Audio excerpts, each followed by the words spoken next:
안녕하세요. 송은섭입니다. 기도와 응원해주신 분께 감사합니다. 본 영상 설교는 새가족교회 주일 설교 메시지입니다. 교회 성도님들과 신앙생활의 새가족을 위한 쉬운 메시지를 전합니다. 새가족교회 주일 메시지를 전합니다. 오늘도 계속해서 구약 성경 메시지를 전하려고 합니다. 오늘 주일 메시지 하나님의 말씀은 열왕기하 17장에서 18장 12절까지이며 설교 제목은 나라가 망하다입니다. 오늘 설교에 대한 궁금함, 기대감을 가지고 메시지로 함께 들어가 보겠습니다. 먼저 같이 성경을 읽겠습니다. 열왕기하 17장 7절에서 8절 새번역 성경으로 읽겠습니다. 이렇게 된 것은 이스라엘 자손이 자기들을 이집트 땅에서 이끌어내어 이집트 왕 바로의 손아귀로부터 구원하여 주신 주 하나님을 거역하여 죄를 짓고 다른 신들을 섬겼기 때문이며, 또 주님께서 이스라엘 자손의 면전에서 내쫓으신 이방 나라들의 관습과 이스라엘의 역대 왕들이 잘못한 것을 그들이 그대로 따랐기 때문이다. 나라가 망한 이유가 나와 있지요. 사자성어에 이런 말이 있습니다. 감탄고토, 달면 삼키고 쓰면 뱉는다. 이런 말이 있어요. 한 아이가 심한 감기에 걸렸습니다. 열이 나고 몸이 쑤시고 아팠습니다. 그래서 병원에 가서 치료를 받으려고 합니다. 병원에서 약을 처방해 줍니다. 약을 3일 동안 먹으라고 의사 선생님이 말했습니다. 그런데 이 처방받은 약이 무척 씁니다. 단 거, 시럽을 섞었지만 정말 맛이 이상합니다. 아이는 한번 먹어보고는 그 다음부터는 약을 먹지 않습니다. 아이는 어떻게 되었을까요? 오랫동안 더 많이 아프다가 결국 다시 약을 먹고 나았다고 합니다. 혹시 감기에 걸려서 죽은 사람이 있다고 들어보셨나요? 있을까요? 없을까요? 놀랍게도 있습니다. 처음에는 감기였지만 나중에는 더 심한 병이 되기도 합니다. 의사가 처방한 약을 먹지 않고 병을 키우다면 심각한 결과가 올 수 있습니다. 환자가 약이 쓰다고 먹지 않고 약을 먹지 않고 뱉어내면 병이 나을 수가 없는 것이죠. 감탄, 고토, 달면 삼키고 쓰면 뱉는다는 말입니다. 쓰다고 다 뱉으면 안 되겠습니다. 나라가 망한 이유가 무엇일까요? 여기 나와 있습니다. 아시리아 왕은 호세아가 이집트의 소왕에게 사절들을 보내어 반역을 기도하고 해마다 하던 것과는 달리 아시리아 왕에게는 조공을 내지 않는 것을 알고 나서는 호세아를 잡아 감옥에 가두었다. 그리고 난 뒤에 아시리아의 왕이 이스라엘 전역으로 밀고 들어와서 사마리아로 올라와 3해 동안이나 도성을 포위하였다. 드디어 호세아 제9년에 아시리아 왕은 사마리아를 점령하고 이스라엘 사람들을 아시리아로 끌고 가서 할라와 고산 강가에 있는 하볼과 메대의 여러 성읍에 이주시켰다. 솔로몬의 죄로 인해서 이스라엘이 두 왕국으로 나누어졌습니다. 북왕국이 이스라엘, 남왕국은 유다입니다. 북왕국 이스라엘이나 남왕국 유다 모두 결국에는 망합니다. 왜냐하면 그들이 계속해서 하나님 앞에 죄를 지었기 때문입니다. 오늘은 그 중에서 북왕국 이스라엘의 멸망에 대한 이야기를 전하려고 합니다. 북왕국 이스라엘의 마지막 왕이 바로 호세아 왕인데요. 이 호세아 왕은 아시리아 왕이 쳐들어올 때 하나님을 의지하지 않았습니다. 오히려 이집트 왕에게 사자를 보내서 다른 강한 나라를 더 의지하려고 합니다. 왕은 하나님을 의지하지 않았고 백성들은 우상을 섬겼고 하나님의 말씀을 지키지 않았습니다. 왕과 백성 모두 하나님을 떠난 모습이었죠. 그러다 결국 나라가 망합니다. 오늘의 이야기는 이러한 배경 가운데 있습니다. 오늘의 이야기로 좀 더 깊이 들어가 보려고 합니다. 설교를 위해서 3가지 질문을 준비했습니다. 첫 번째 질문, 두 번째 질문, 세 번째 질문이 있는데요. 쉬운 질문이며 답도 쉽습니다. 같이 한번 살펴볼까요? 첫 번째 질문, 북왕국 이스라엘은 어떤 상태였나? 북왕국 이스라엘의 마지막 왕 호세아 왕은 왕을 의지하지 않아야 했고, 또 백성들은 우상을 세웠고 하나님의 말씀을 지키지 않았습니다. 우상 숭배했습니다. 하나님을 거역하여 옳지 못한 일을 저질렀다. 산당, 아세라, 목상들을 세우며 우상 숭배를 하였다. 우상 숭배는 하나님 앞에서 가장 나쁜 죄입니다. 하나님이 정말 싫어하십니다. 하나님보다 어떤 대상을 더욱 사랑한다면 그것이 바로 우상 숭배가 되는 것입니다. 그런데 이 호세아 왕은 나름 괜찮은 지도자로 평가가 됩니다. 유다의 아하스 왕 제12년에 엘라의 아들 호세아가 사마리아에서 왕이 되어서 이스라엘을 9해 동안 다스렸다. 그는 주님께서 보시기에 악을 행하였으나 그 이전의 이스라엘 왕들만큼 악하지는 않았다고 합니다. 당시 북왕국 이스라엘은 에브라임과 므낫세 지역을 제외한 대부분이 이 아수르, 아시리아에 의해서 점령되고 말았습니다. 이런 시점에서 왕에 등극한 호세아는 더 이상 아수르를 반대하는 정책을 유지할 수가 없었던 것이죠. 그는 남겨진 땅이라도 지키기 위해서 아시리아에게 항복하고 뇌물 조공을 보냅니다. 잠시 그러다가 호세아는 조공을 중단하고 이집트랑 동맹합니다. 아시리아로부터 벗어나려고 노력을 하는데요. 나름 지혜로운 외교를 한 겁니다. 줄타기 외교를 한 것이죠. 강대국들 사이에서 힘이 약한 나라가 살아남기 위해서는 밀고 당기기, 밀당 외교를 잘 해야만 했습니다. 그러나 위태로운 밀당 외교는 아시리아의 왕을 자극했습니다. 아시리아의 살마네셀 왕에 의해서 북왕국 이스라엘이 완전히 망하고 맙니다. 호세아가 사람들 보기에는 나름 괜찮은 지도자였습니다.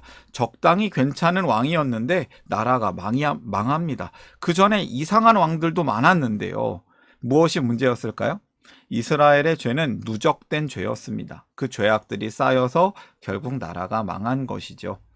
북이스라엘 나라가 망하는 이유는 국력이 약해져서였습니다. 그러나 진짜 이유는 하나님을 떠났기 때문입니다. 진짜 이유, 하나님을 떠났기 때문. 이스라엘은 치료약이 필요한 시기에 마치 건강보조제만 먹은 것과 같았습니다. 호세아 왕이 괜찮은 지도자처럼 보였지만 사실 이스라엘의 죄악을 돌이킬 수 있을 만큼 좋은 지도자는 아니었습니다. 성경의 평가는 정확합니다. 그는 주님 보시기에 악을 행한 왕이었습니다. 그 이전 왕들보다는 좋았습니다. 나쁘지 않았습니다. 그런데 그는 나쁜 사람입니다. 하나님 보시기에 악을 행한 왕이었습니다. 하나님은 적당히 괜찮은 사람을 좋아하시지 않았습니다. 첫 번째 교훈이에요. 하나님 앞에서 악을 떠나라. 하나님 앞에서 밀당신앙은 불가능합니다. 하나님은 그것을 정말 싫어하시죠. 두 번째 질문입니다. 하나님은 어떠한 방법으로 경고를 하셨을까요? 하나님은 이스라엘 백성들이 이렇게 하나님을 떠나서 죄를 지었어도 끝까지 사랑하십니다. 자, 13절 말씀 보겠습니다. 그런데도 주님께서는 이스라엘과 유다의 여러 예언자와 선견자를 보내어서 충고하셨다. 너희는 너희의 그 악한 길에서부터 돌아서서 내가 너희 조상에게 명하고 또 나의 종 예언자들을 시켜 내가 너희에게 준 그 모든 율법을 따라 나의 명령과 나의 율례를 지켜라. 주님께서는 여러 예언자와 선견자를 보내서 경고하셨습니다. 하나님은 분노하셨지만 이스라엘 백성들을 향해서 돌아와서 다시 하나님을 섬기라고 말씀하십니다. 너희는 너희의 그 악한 길에서부터 돌아서라. 내가 준 법을 지켜라 라고 말씀하시는 것이죠. 하나님은 이스라엘 백성들이 돌아와서 다시 하나님만 섬기기를 원하셨습니다. 하지만 이스라엘 백성들은 끝까지 하나님께 돌아오지 않습니다. 우상 숭배를 계속하고 맙니다. 그러나 이스라엘은 끝내 듣지 않았고 주님이신 그들의 하나님께 신실하지 못하였던 그들의 조상들처럼 완고하였다. 고집을 피웠다. 이스라엘 백성들은 하나님이 보내신 선지자들의 외침에 귀 기울여 듣지 않았습니다. 그 뒤에 있는 말씀 15절부터 17절까지 보면요.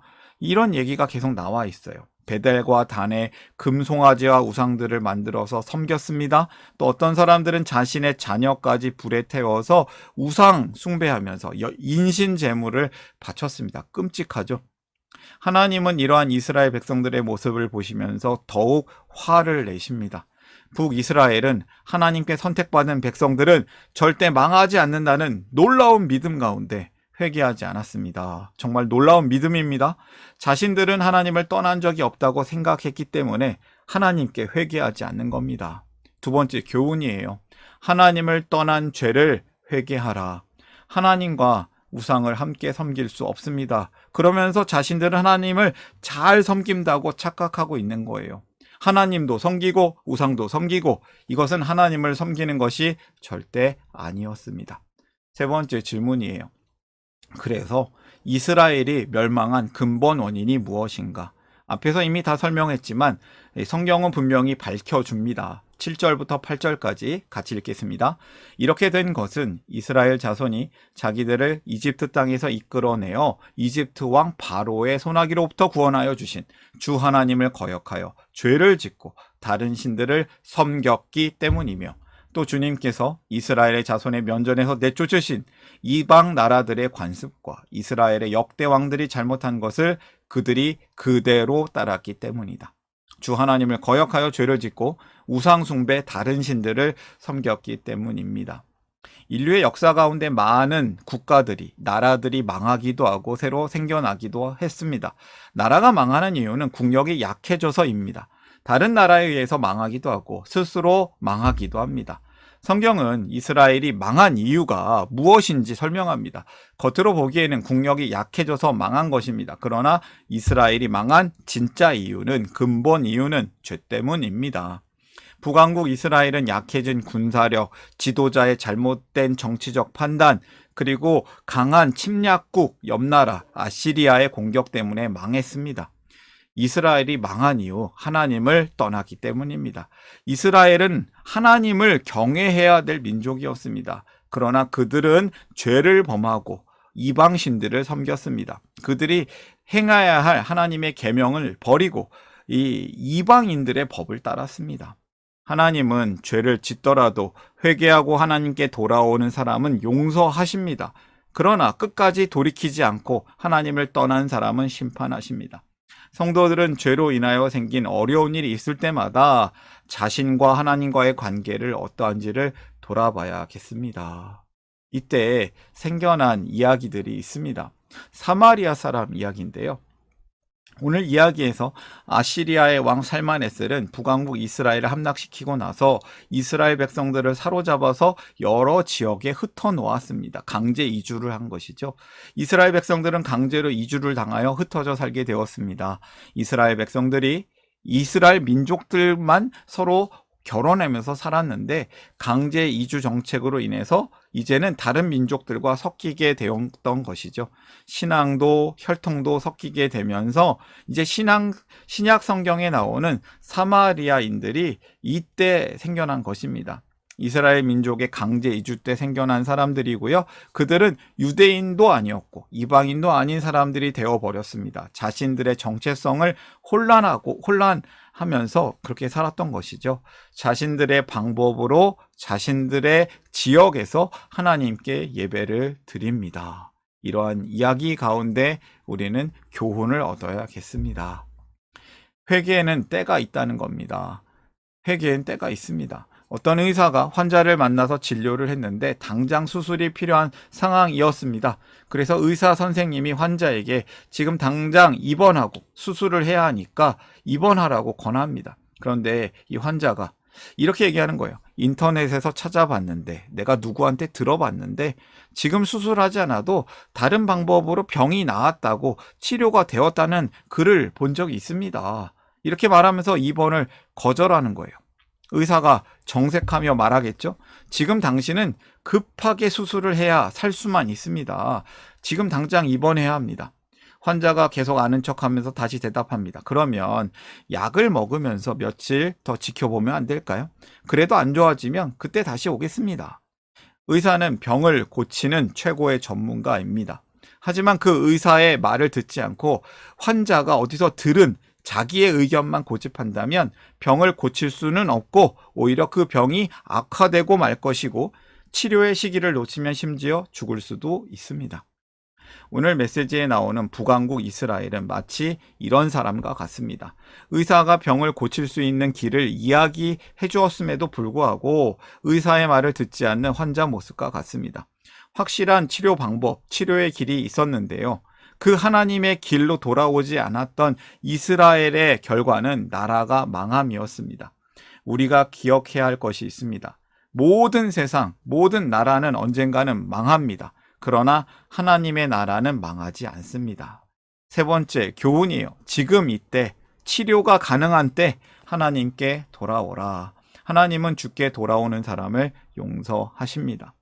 저와 여러분이 망하지 않는 나라, 영원한 나라, 완전한 하나님 나라의 백성답게 살기를 소망합니다. 오늘의 메시지를 정리하겠습니다. 첫 번째, 하나님 앞에서 악을 떠나라.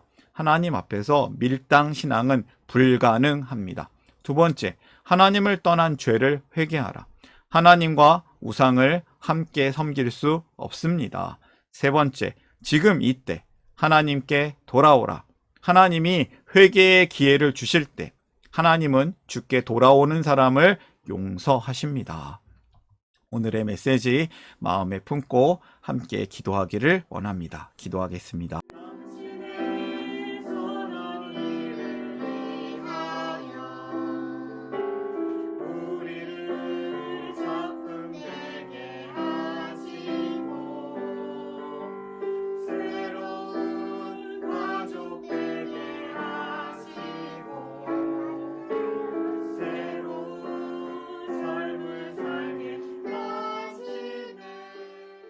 사랑의 하나님 아버지, 우리를 주님의 은혜 가운데 하나님 나라의 성도로 불러주시니 감사합니다. 우리가 하나님 앞에서 악을 떠나 살기를 기도합니다. 죄를 회개하며 더 이상 우상 숭배의 죄를 짓지 않기를 원합니다.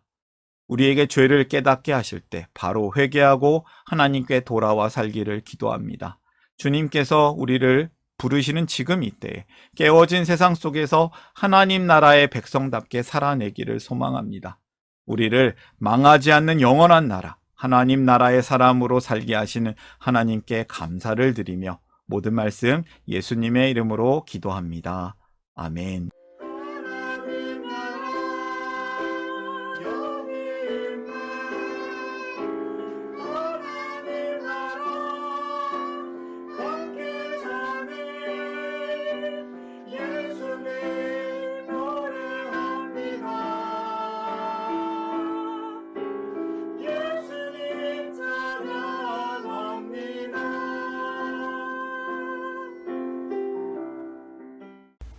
샬롬, 송은섭입니다. 저를 통해 또는 누군가의 추천과 우연한 기회로 이 메시지를 보게 되신 분들께 감사합니다. 모든 성도님들은 하나님 나라의 새가족이십니다. 교회를 처음 나오신 분들만 새가족이 아니라 우리 모두가 새가족입니다. 왜냐하면 우리가 하나님 나라에서 새로운 관계가 된 새로운 가족 공동체이기 때문입니다. 본 설교는 새가족교회 공동체 새가족과 후원자를 위한 메시지이며 기독교를 잠시 떠났거나 새롭게 시작하시는 분들을 위한 쉬운 메시지이기도 합니다. 혹시 새가족교회의 가족, 새가족 또는 후원자가 되기를 원하시는 분들은 이메일로 카카오톡 아이디로 연락을 주시면 감사하겠습니다. 오늘의 메시지 하나님의 은혜가 넘치시기를 바랍니다. 사랑합니다. 축복합니다.